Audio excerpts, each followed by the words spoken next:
Here's how to use Google Password Manager in Chrome. Google Password Manager helps you create and manage passwords easily. Let's start by setting up a new password when you sign up for a new account or website. When you go to a website and sign up for an account, Google Password Manager can suggest a strong password for you. Just click into the password text box and you'll see a preview of the suggestion.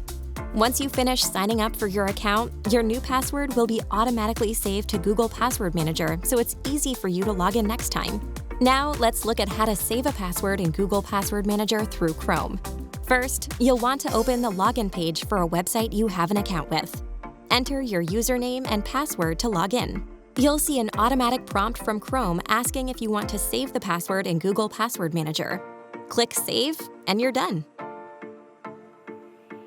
Finally, let's get into how to delete a saved password in Google Password Manager.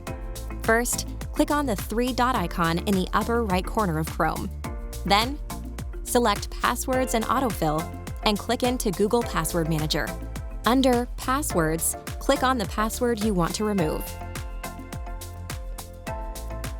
Then, click Delete. Google Password Manager will no longer remember that password.